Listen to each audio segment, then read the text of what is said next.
ચાલો મિત્રો, આપણે એક ચેલેન્જ લઈને આવ્યા છીએ. આજે એક ચેલેન્જ આપવાની છે. આપણી સામે એક ભાઈ બેઠા છે, તેને ચેલેન્જ આપી જોઈએ, કેવી પૂરી કરે જોઈએ. તો આપણે આ ભાઈને ચેલેન્જ આપવાની છે. આ છોડા 10 સેકન્ડમાં પૂરી કરી દે ને તો આપણે એને 2000 રૂપિયા ઇનામ આપવાનું છે. ભાઈ તમે કેમ થાય પી જાઓ? આવી તો સોડા ઘણી પીધી.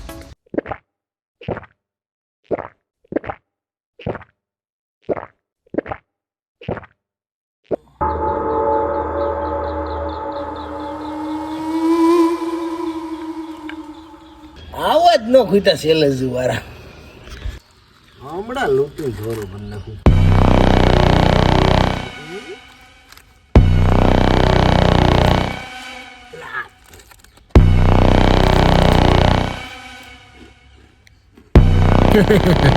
એની વસ્તુ બાકી રહી ગઈ.